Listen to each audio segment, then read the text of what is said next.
Boa noite.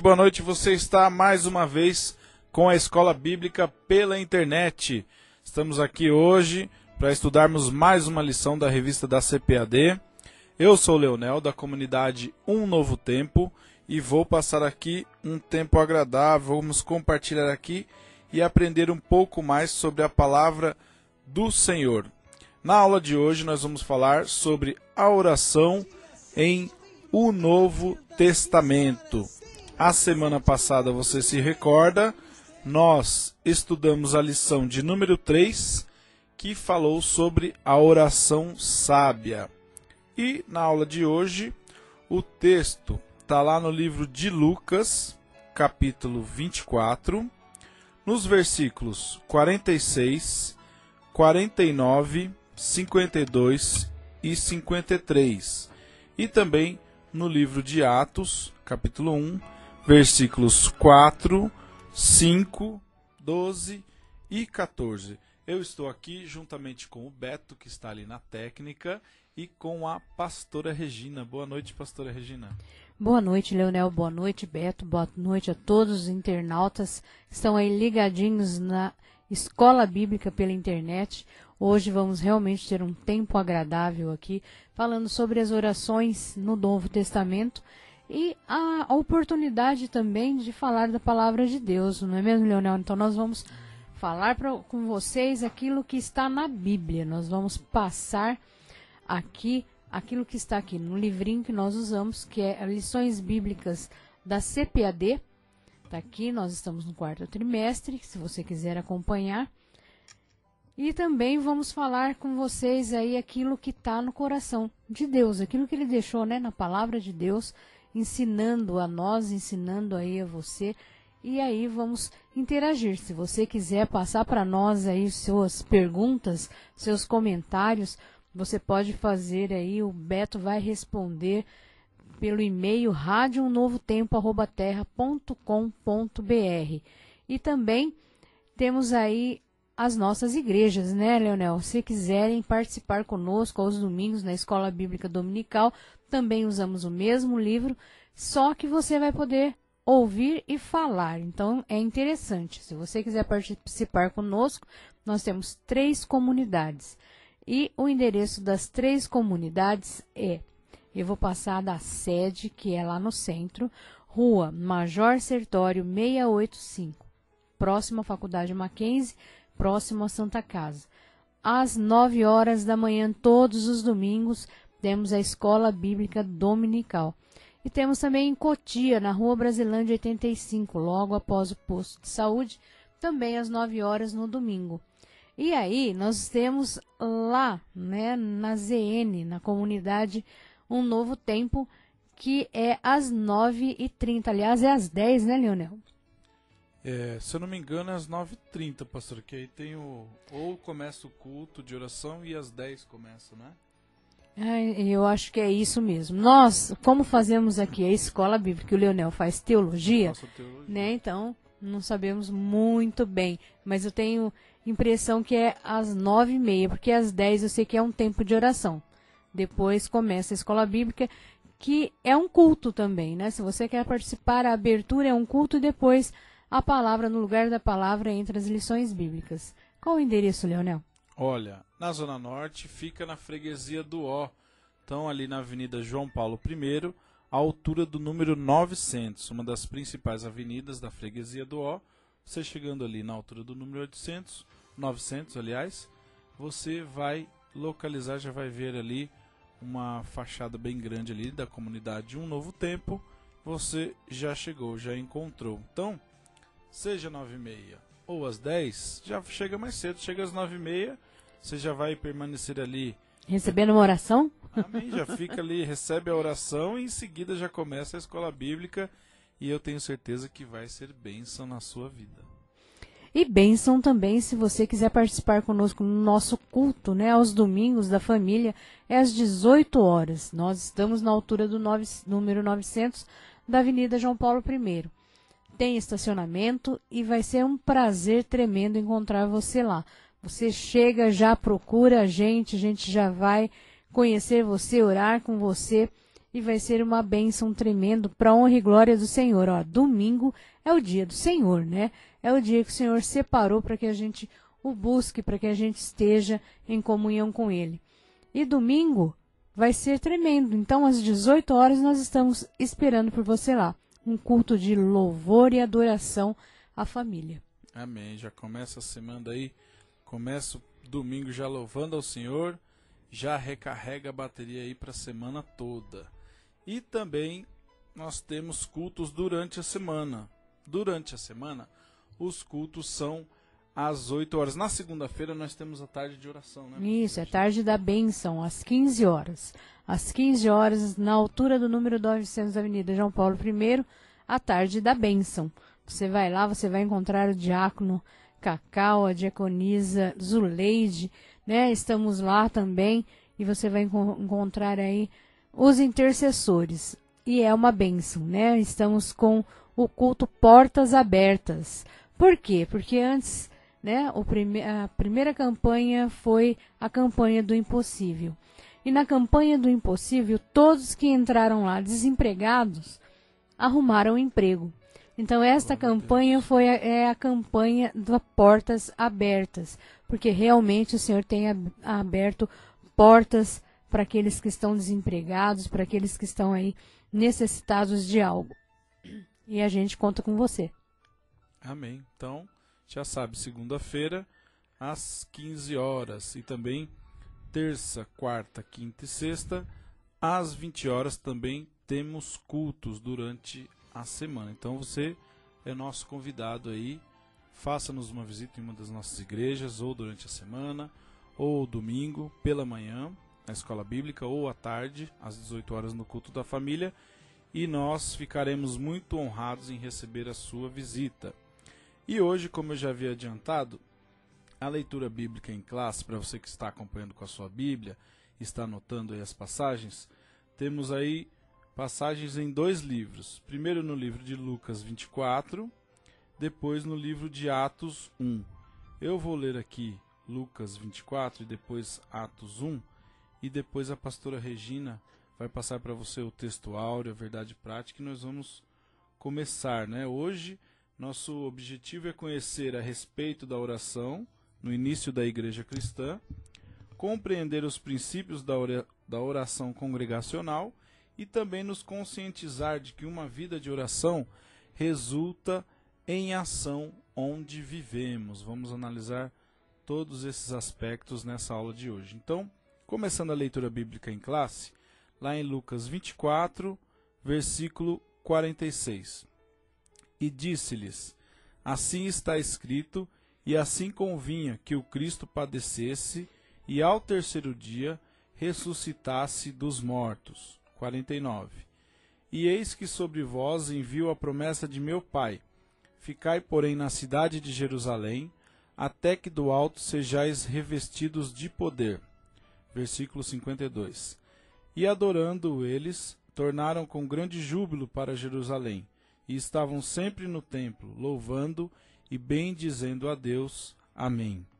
E estando com eles, determinou-lhes que não se ausentassem de Jerusalém, mas que esperassem a promessa do Pai, que, disse ele, de mim ouvistes. Esse é o versículo 4, já no livro de Atos 1. Agora Atos 1, 5. Porque, na verdade, João batizou com água, mas vós sereis batizados com o Espírito Santo, não muito depois destes dias. Versículo 12. Então voltaram para Jerusalém, do monte chamado das Oliveiras, o qual está perto de Jerusalém, à distância do caminho de um sábado. 14. Todos estes perseveravam, unanimemente em oração e súplicas, com as mulheres e Maria, mãe de Jesus, e com seus irmãos. Glória a Deus. O texto áureo de hoje fica em 1 Tessalonicenses, capítulo 5, versículo 16 e 17. Regozijai-vos sempre, orai sem cessar. E a verdade prática, a oração em o Novo Testamento tem como padrão a fé, a intensidade e a perseverança. Então veja bem o que nós vamos aprender, né? Então hoje nós vamos conhecer aí a respeito da oração no início da igreja cristã, certo? E vamos compreender os princípios das orações congregacionais, né? E conscientizar-nos de uma vida de oração, que essa resulta aí em ação onde vivemos. Amém. Então sabemos que estudar a respeito da oração, de acordo ou e conforme o Novo Testamento, é conhecer o princípio de uma nova fase no relacionamento de Deus com o homem, ou seja, uma fase que foi iniciada lá na cruz de Cristo e se consolidou com a descida do Espírito Santo sobre a igreja. Através da mediação de Jesus, o homem tem acesso direto a Deus e em qualquer lugar. E mais do que acesso, o crente em Jesus torna-se habitação do Santo Espírito. Então, no Velho Testamento não havia ainda o Espírito Santo, Leonel? No Velho Testamento nós estávamos no período da lei, pastora Regina. Então, o que aconteceu foi o batismo do Espírito Santo vir depois, como está lá em Atos. Como nós lemos e em aqui, Lucas também. Como nós lemos aqui, até ver o versículo certinho, que cita, Jesus faz menção que João batizava com as águas, né? Deixa eu achar certinho aqui. Aqui. Em Atos 1, no versículo 5. Porque, na verdade, João batizou com água. Então, aqui se refere, se eu não estiver errado, a pastora Regina vai me corrigir, no período justamente do Antigo Testamento, né? E depois, já fazendo menção ao Espírito Santo, que viria no período do Novo Testamento. É isso mesmo, né? Nós vemos que o Espírito Santo, ele foi deixado por Jesus Cristo como nosso Consolador. Então, no período do Velho Testamento, só existiu o batismo, mas o batismo com água. Depois que veio Jesus Cristo, ficou o Espírito Santo para nos batizar também com o Espírito Santo. E Velho Testamento e Novo Testamento implica em que? Nós estamos aqui no Novo Testamento, já falamos do Velho. E o Novo Testamento é a segunda parte, né, da Bíblia, que compreende 27 documentos escritos por testemunhas oculares de Cristo ou pelos seus contemporâneos através de inspiração divina. Então, o Novo Testamento, ele tem 27 livros, né? Ele é composto de 27 livros. E estes livros nos mostra aí o período da graça, depois que Jesus Cristo vem, a passagem, né, de Jesus Cristo, como ele veio, como ele foi, e depois aí o período da graça, onde foi escrito e inspirado pelo Espírito Santo mesmo. Amém. E o primeiro capítulo da aula de hoje tem o seguinte tema: a oração no início da igreja. E dentro desse capítulo, o primeiro tópico é: Jesus volta ao céu. Antes de ascender aos céus, Jesus reuniu-se com os seus discípulos no Monte das Oliveiras. Jesus deu as últimas orientações e ordenou-lhes que não se ausentassem de Jerusalém, mas que esperassem a promessa do Pai. Que disse ele: de mim ouvistes, porque na verdade João batizou com água, mas vós sereis batizados com o Espírito Santo, não muito depois desses dias. Deus também tem um trabalho glorioso para realizarmos. Porém, não podemos fazer a obra dele de qualquer maneira. Precisamos do poder do Espírito Santo. Necessitamos do revestimento de poder que vem do alto, conforme nós vemos em Lucas 24, versículo 49. Porque sem o poder do Espírito Santo, não é, pastora Regina, para realizarmos a obra do Senhor, como é que a gente faz sem o poder do Espírito Santo? Fica difícil, né? A gente vai daria uma boa bambeada aí, ou, né, a queda mesmo. Mas a gente vê, Leonel, nessa época que quando o Senhor manda ficar em Jerusalém e aguardar, né, o Espírito Santo, a gente já aprende algo tremendo, né? Que é o esperei com paciência. Né? Já começa aí. Esperar, né? Esperar não é fácil. E o pior ainda, né? Que é mais difícil ainda, eles esperaram orando. Todos, homens e mulheres, ficaram ali no templo esperando aquilo que o Senhor prometeu orando. Então a gente vê que a oração, né, desde esse início aí, já fazia um efeito tremendo. Por quê? Porque depois disso veio realmente o Espírito Santo e teve um avivamento tremendo. E é isso que nós esperamos hoje, né, esse avivamento. Então, aquilo que eu li aqui no texto áureo, regozijai-vos sempre, né, estejai sempre alegres, mas orai sem cessar. Isso é uma fórmula de mudança, né? A oração muda, muda situação, muda enfermidade, muda tudo. Então, o que nós precisamos é orar realmente sem cessar.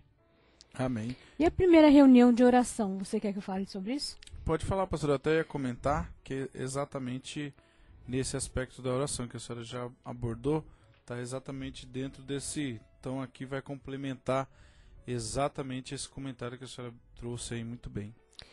É isso mesmo. Então a gente está aprendendo aí com isso que as bênçãos de Deus, assim como a oração, são para todos, né? O resultado desse derramamento do Espírito Santo, que era aguardado com oração, foi a conversão de várias pessoas, né? A multiplicação dos milagres, né? A unidade da igreja e a comunhão entre os irmãos, em Atos 2, 4 ao 43. Então, você que está aí nos acompanhando, eu vou repetir para vocês aí aonde vocês vão encontrar tudo isso. Olha, em Atos, todinho, vocês encontram a respeito de todas essas coisas que nós estamos falando, de oração, do tempo, né, de espera. Lucas 24, 49 também. E Atos, aqui aonde nós estamos comentando, é o 2, o versículo 40 ao 43. A gente aprende bem que quando, né, nós oramos buscando, né, hoje a gente quase não vê isso, mas é necessário, né, a gente orar em unidade, né, de corpo e pedir aí esse avivamento, pedir que o Espírito Santo atue nas nossas vidas. Amém? A oração ante a perseguição, Leonel. Amém. Então, essa é sua. Essa é o que acontece. Os discípulos se reuniam todos os dias no templo. E aí muitas pessoas passaram a crer em Jesus Cristo. Cada dia mais pessoas criam nessa pregação dos discípulos e em Jesus. Aí, como nós sabemos, surgem as perseguições. Para vocês terem uma ideia, Pedro e João foram presos, as autoridades proibiram a pregação, os ensinamentos no nome de Jesus, e aí ficou uma situação complicada. Porém, os cristãos não se abateram. Continuaram, levantaram a voz a Deus de forma unânime, como está lá em Atos 4:24, e dessa forma todos foram cheios do Espírito Santo e anunciavam com ousadia a palavra de Deus. E os apóstolos davam com grande poder testemunho da ressurreição do Senhor Jesus. E em todos eles havia abundante graça. Tudo isso você pode encontrar lá em Atos, capítulo 4, versículos 31 e 33. Então vemos que a perseguição é um motivo a mais para orarmos, né? Temos que orar, como a pastora Regina já destacou aqui, todo o tempo, temos que manter, é importante mantermos a oração. E na perseguição, temos que continuar orando.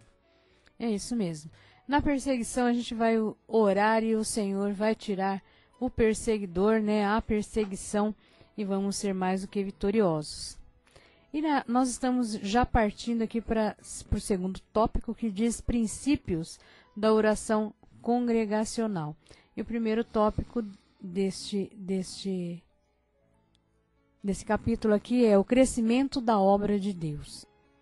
É imprescindível que o crente ore neste sentido. O próprio Jesus incentivou seus discípulos a ver a dimensão do trabalho a ser feito e a orar pela propagação do Evangelho. Lucas 10, versículo 2. Quando Jesus convocou seus discípulos, os chamou para pescar. Em Mateus 4, versículo 19, Marcos 1, versículo 17. O trabalho primordial da igreja foi resumido nas seguintes palavras do Mestre: portanto, ide. Ensinai todas as nações, batizando-as em nome do Pai, e do Filho e do Espírito Santo, ensinando-as a guardar todas as coisas que eu vos tenho mandado. E eis que eu estou convosco todos os dias até a consumação dos séculos. Amém. Mateus 28, versículo 19 a 20. Então a gente vê que nós precisamos realmente orar, né? E orar bastante para que haja esse avivamento, para que a gente possa aí cumprir o ensinamento do Senhor, que é ide, né? E ensinai a todas as nações, a todos os povos, a todos que necessitam do ensinamento. E a Bíblia é o nosso manual, por isso nós usamos todos os textos dela, porque para nós é um mandamento, né? Para nós é onde nos mostra como agir, como fazer, todas as coisas que nós precisamos. É o nosso manual, o manual do crente. Por isso usamos a palavra do Senhor para dirigir as nossas vidas. Amém.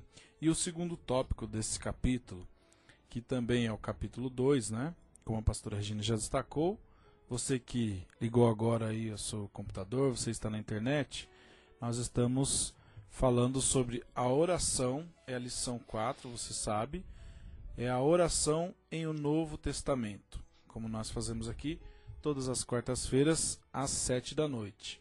E dentro dessa lição de hoje, o capítulo 2 fala sobre os princípios da oração congregacional.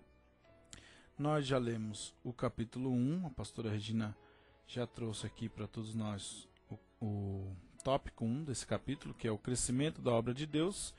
E agora, no tópico 2, vamos ver outras necessidades, né? Quais seriam as outras necessidades? Sabemos que nós oramos para que haja um crescimento da igreja, para que mais pessoas se convertam, mais pessoas conheçam o Senhor, mais pessoas aí passem a obter a salvação e se tornem crentes também, para que nós obedeçamos aí o mandamento, que é levar a palavra do Senhor a todos aqueles que necessitam, né? E sabemos que todos necessitam. Mas existem outras necessidades, que também devem ser aí motivos de oração e intercessão. Quais seriam essas outras necessidades? Aquelas que muitas vezes nós passamos ou vemos alguém próximo passar. Seria enfermidade, então devemos orar pelos enfermos, devemos orar pelos desempregados, pelos que estão presos, entre outros. Muitos são os motivos e muitas são as necessidades da igreja. E todas elas devem ser apresentadas a Deus por meio ou até mesmo por intermédio da oração. Nós sabemos que Deus sabe de todas as coisas, mas o que Ele espera, a atitude que Ele espera de nós é que nós tenhamos um posicionamento e que, mesmo Ele sabendo de todas as coisas, nós apresentemos em oração cada uma dessas necessidades e façamos aí clamores, oremos aí de forma a interceder por cada pessoa, até porque o que um irmão está passando hoje, amanhã depois pode acontecer de nós passarmos também. E é gostoso nós orarmos pelas pessoas, né? Eu, pelo menos, gosto e me sinto bem. Eu sei que você também, Leonel. É tremendo quando a gente ora e vê Deus respondendo, né? Porque nós somos amados do Pai e Ele responde mesmo. E a gente vai aprender aqui que Ele respondeu todas as orações. Ele continua hoje respondendo a todas as orações. E aí o terceiro tópico aqui é a oração dos líderes. A Igreja do Senhor, por meio dos seus dirigentes, sempre se dedicou à oração. Todo crente se sente confortado e confiante, tendo a certeza das orações intercessórias de seus dirigentes, inclusive nas reuniões congregacionais dedicadas à oração. Paulo recomendou ao pastor Timóteo: admoesto-te, pois antes de tudo que façam deprecações, orações intercessórias e ações de graça por todos os homens. 1 Timóteo 2:1. E no livro de Atos encontramos vários outros exemplos de líderes que oravam. Pedro e João, em Atos 3, versículo 1, Atos 8, versículo 14 ao 17, os 12, né, os 12 apóstolos em Atos 6, versículo 2 ao 4, Pedro, né, em Atos 9, versículo 40, em Atos 10, versículo 9 e 11, Paulo e Barnabé em Atos 14, versículo 23, Paulo e Silas em Atos 16, versículo 16 e 20 ao 25, e Paulo, né? Atos 20, versículo 36, Atos 21, versículo 5 e Atos 22, versículo 17. Então a gente vê que Paulo, né, ele estava sempre ali, próximo, né? Em todas as orações. Ele realmente ensinou a orar e ensinou o efeito da oração. Nós aprendemos muito com Paulo. Ele realmente trouxe aí um ensinamento de Deus, né, que Jesus Cristo deixou, mas ele não só pregou, ele não só levou a palavra, mas ele viveu essa palavra. Ele orou e orou muito, e nós precisamos também.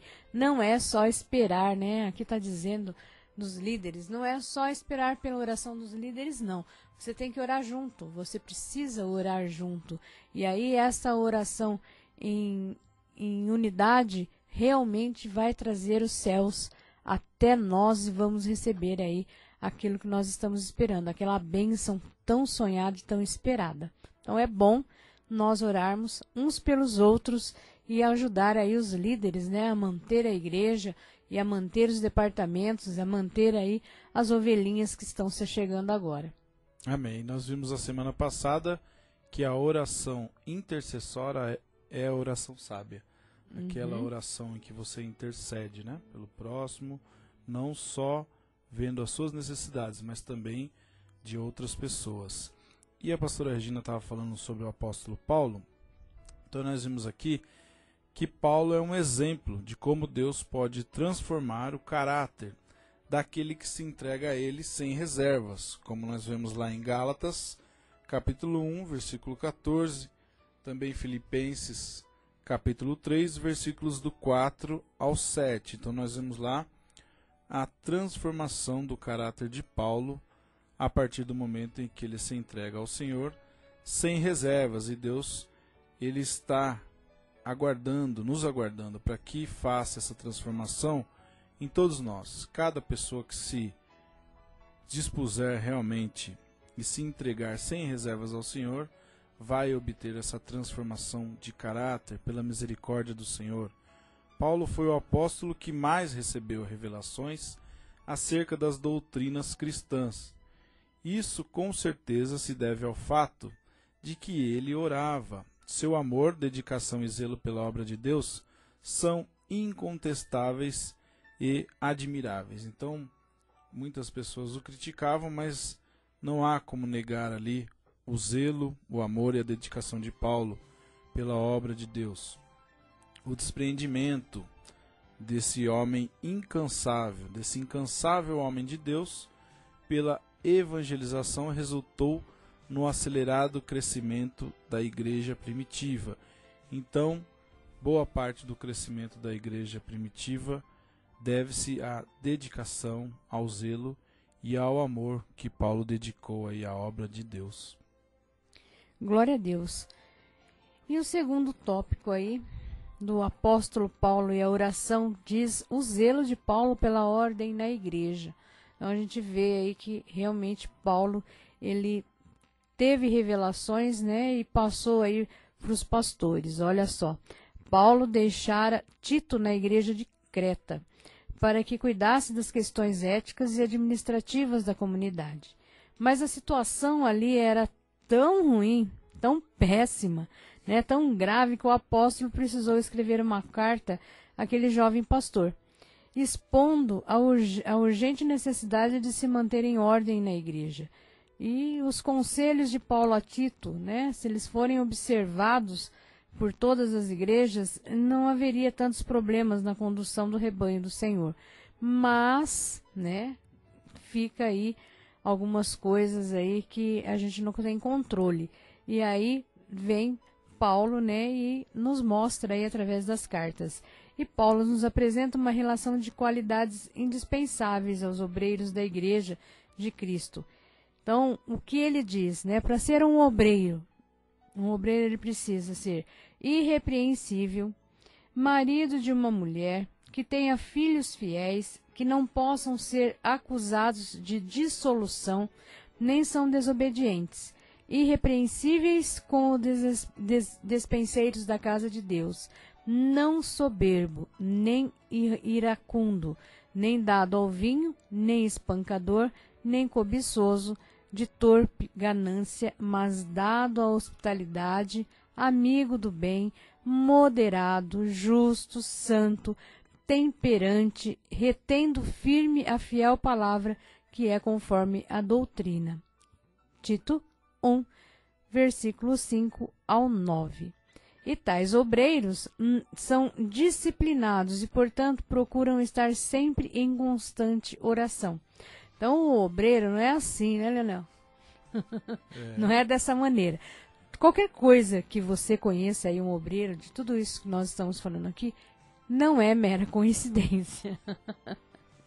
Acontece, mas o Senhor vai tratando. Assim como tratou aqueles obreiros lá, o Senhor vai tratando. Olha, uma igreja que ora, ela não é livre de problemas, né? Mas os problemas são resolvidos mais rápido e a obra é realizada a Deus. Quem falou isso foi Estevam Ângelo de Souza. Ele disse isso e ele está coberto de razão. A igreja, toda igreja tem problema, mesmo porque é bíblico, né? Porém, se orarmos, os problemas vão ser solucionados rapidamente e vamos ver aí a glória do Senhor sobre as nossas vidas. Amém. Então vimos aí as qualidades indispensáveis aos obreiros. Então, não é uma ou outra, né? É um conjunto dessas qualidades aí que a pessoa busca pelo Espírito Santo, pela misericórdia do Senhor, porque sabemos que não somos perfeitos, mas temos como buscar, temos como procurar agir de acordo com a vontade do Senhor, né? E o Senhor nos aperfeiçoa. Agora, o terceiro tópico desse capítulo 3, que eu comecei, eu me empolguei e nem citei, ainda bem que a pastora Regina lembrou, esse capítulo 3 que fala sobre o apóstolo Paulo e a sua oração. E o tópico 3 tem um nome quase igual a esse capítulo, Paulo e a oração. Porque Paulo era um líder que estava continuamente orando. Ele orava dia e noite, como nós vimos lá em 1 Tessalonicenses 3,10. Ele exortou os crentes de Tessalônica a orar sem cessar. 1 Tessalonicenses 5,17. Paulo gostava de estar com os irmãos em oração. Ele orou com as irmãs. Atos 16:13. Com os anciãos. Atos 20:36. E orou também com um grupo de discípulos em Tiro. Atos 21:5. Não temos dúvidas de que Paulo foi um grande intercessor. Todavia, ele não somente orava. Além de orar, Paulo também rogava que os outros irmãos orassem por ele. Repetidas vezes ele rogava as orações, ajudando-nos também vós com orações por nós. 2 Coríntios 1:11. Orando também juntamente por nós. Colossenses 4:3. Glória a Deus. Nós já estamos aqui chegando à conclusão e, nós aprendemos bastante e eu sei que você vai dar uma olhadinha aí. Olha, não perca. Leia o livro de Atos todinho, você vai entender muita coisa dentro das igrejas, vai entender muita coisa do propósito de Deus para as igrejas, para as pessoas, para aqueles que estão à frente de obra, para os obreiros. Vai ser tremendo. Não perca essa oportunidade, né? Aproveita aí que nós estamos falando de Atos e leia Atos, né? Não é comprido e você vai ficar bem atualizado. E chegando aqui à conclusão, você quer chegar aqui no auxílio bibliográfico primeiro, no subsídio ou não? Amém. Posso chegar também. Aí depois nós voltamos para a conclusão. Uhum. Eu vou ler aqui o 1, você leu o 2, que é mais Pode comprido. Eu leio o 2. Folgada, né? Glória a Deus. A oração no livro de Atos e no missionário e no ministério de Paulo. Atos. Se Lucas é o Evangelho da oração, o livro que acompanha Atos mostra a igreja primitiva como uma comunidade de oração. Os discípulos oram enquanto esperam pelo Espírito Santo.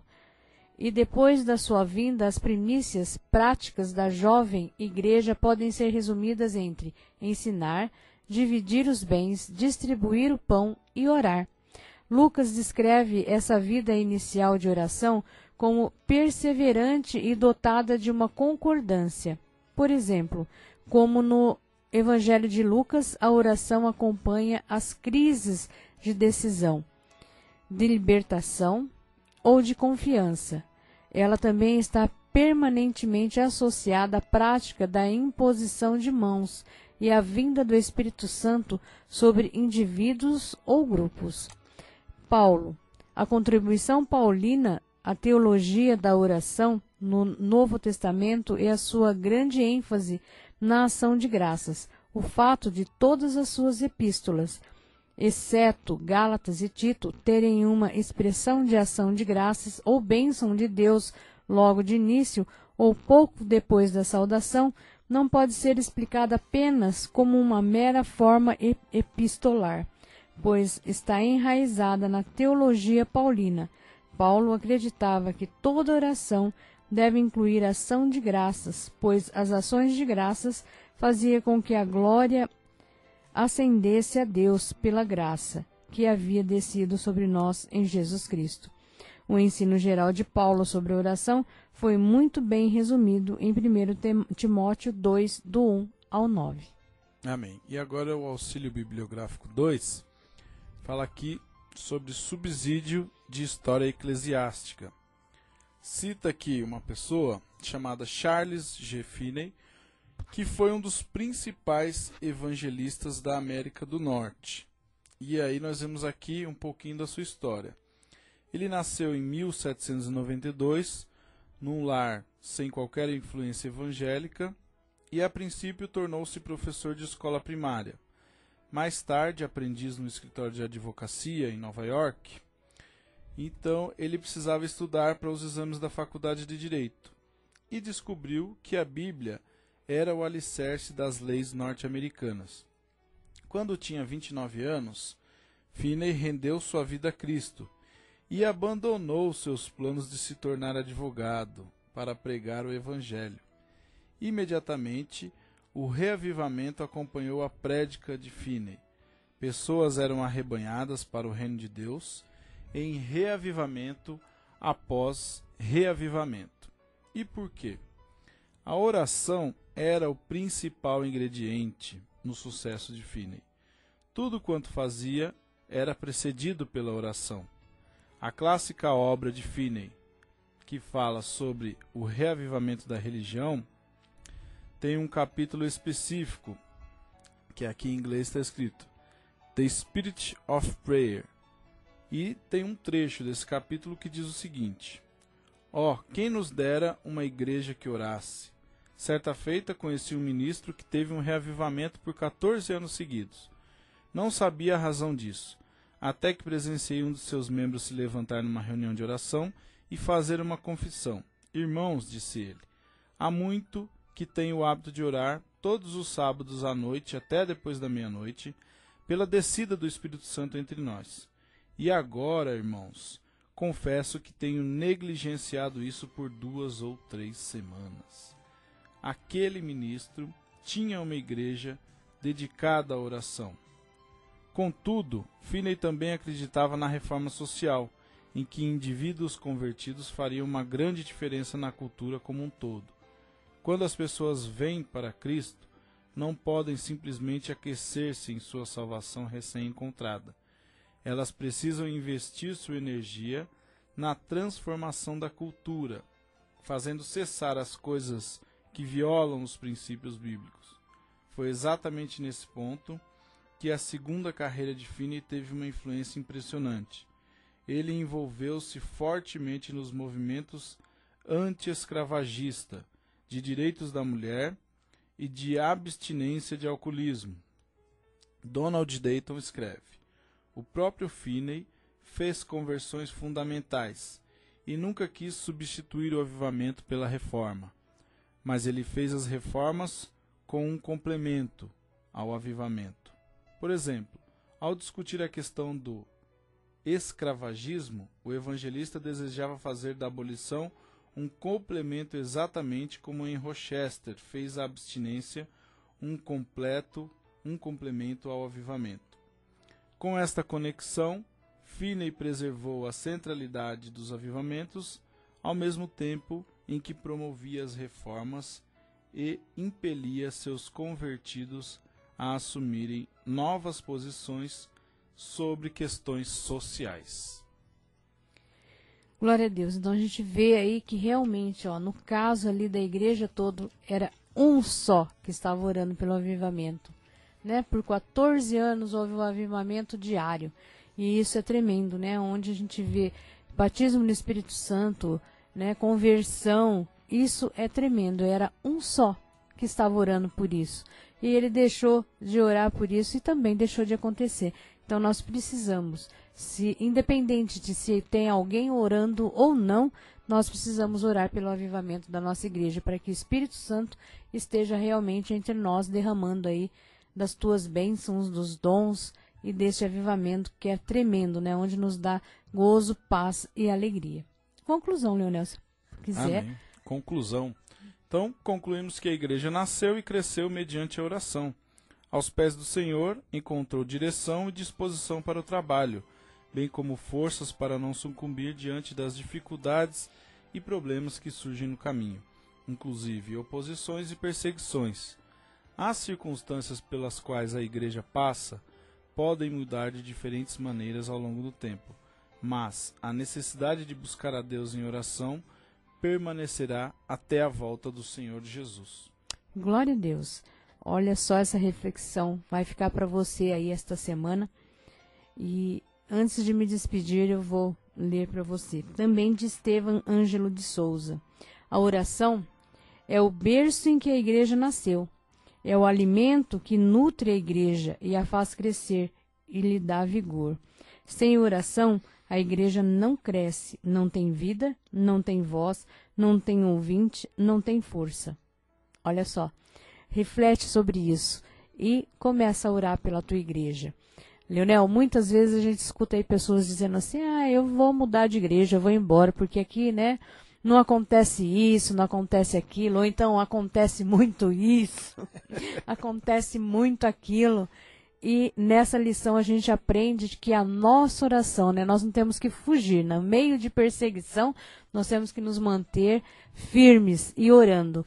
Através da nossa oração, nós vamos conseguir mover aí os céus e a terra e mover a situação também, né? Deus não nos colocou nas igrejas, né, nas igrejas em que estamos por acaso. Ele nos colocou para fazer a diferença. Então, não corra.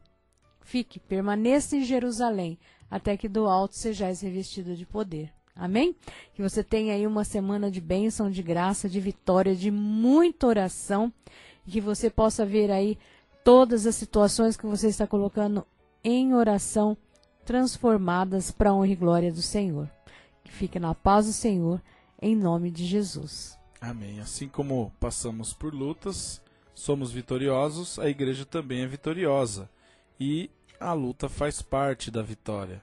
Como a pastora Regina bem destacou, não é o caso de ficarmos o tempo todo mudando de igreja por causa das lutas. Pelo contrário, devemos permanecer e orar e confiar que o Senhor pode nos ajudar a enfrentar qualquer dificuldade que surja e que nós sabemos que teremos que enfrentar certas situações. Mas é tudo para a honra e glória do Senhor e nós enfrentamos a luta já sabendo que somos vitoriosos. Então que você tenha uma semana aí vitoriosa também, que você continue orando e eu convido a todos para quarta-feira que vem às 19h estudarmos mais uma lição. E o tema da lição da semana que vem é Orando como Jesus ensinou. Deus abençoe a todos e até quarta que vem.